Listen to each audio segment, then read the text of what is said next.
Lorsque vous vous connectez dans Silus, naviguez dans le point de menu Mon entité et dans Mes paramètres.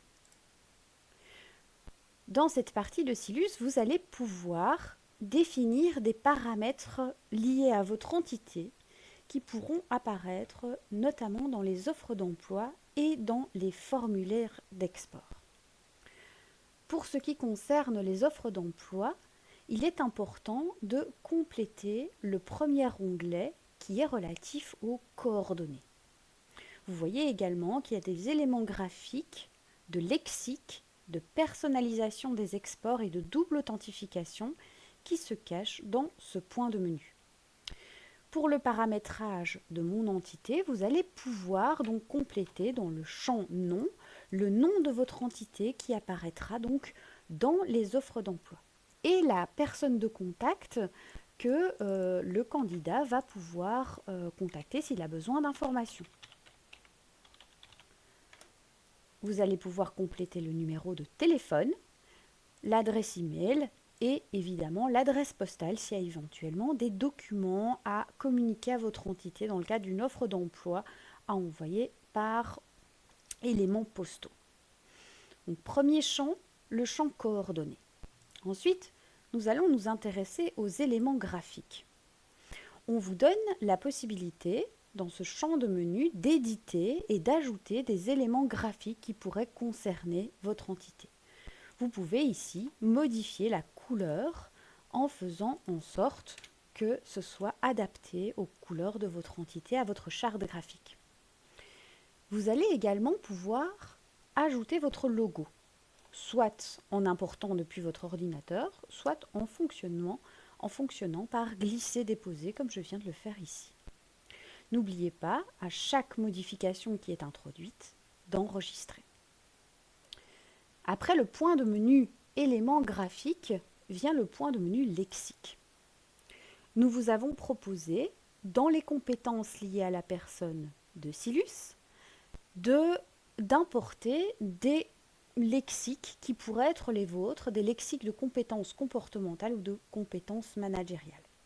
Donc dans les compétences liées à la personne, que je vous inviterai à aller découvrir dans une autre vidéo si vous ne savez pas de quoi je parle, il y a la possibilité donc d'activer des compétences comportementales qui sont proposées par le CRF. Ce sont celles qui sont faites par défaut, de même que les compétences managériales, si la fonction est bien celle de manager, mais vous pouvez également utiliser votre propre lexique en cochant ou décochant simplement cette case. Voilà pour les lexiques. Au niveau de la personnalisation des exports, ici on parle particulièrement donc à la fois des valeurs de votre entité, de la dimension d'offre d'emploi et d'évaluation. Dans les valeurs affichées de votre entité, vous allez pouvoir mettre des mots qui correspondent aux valeurs de votre organisation et qui apparaîtront dans les exports. Ici, dans la commune de Belle-Vallée, c'est la collaboration et la bienveillance qui sont des valeurs importantes. On l'ajoute de cette manière-ci, vous pouvez en ajouter davantage, veillez simplement à ce que vous soyez à un maximum de 50 caractères. On parle uniquement des mots-clés des valeurs et on ne parle pas de la définition ici. Vous avez également la possibilité de créer une introduction à vos offres d'emploi qui explique finalement la philosophie de votre entité, qui elle est.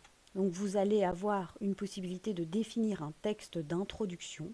Ici, le texte d'introduction qui apparaîtra sur toutes les offres d'emploi, qu'importe la fonction, c'est « Venez nous rejoindre à la commune de la Belle-Vallée ».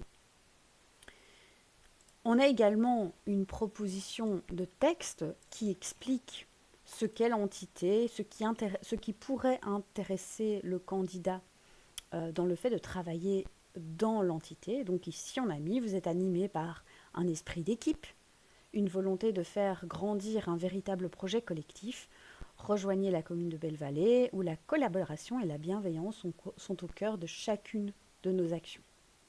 Ici, chaque agent contribue main dans la main au bien-être de nos concitoyens, qu'il s'agisse de bâtir des services de proximité performants ou de soutenir les initiatives locales. Votre créativité votre sens du partage trouveront un terrain d'expression unique. Ce sont des textes qui reflètent d'une certaine manière la notion de collaboration et de bienveillance. Il y a également la possibilité de mettre un champ particulier pour le texte d'évaluation et n'oubliez donc pas d'enregistrer votre travail.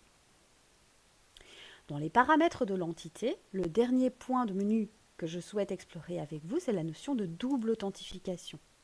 Vous voyez ici qu'il est grisé.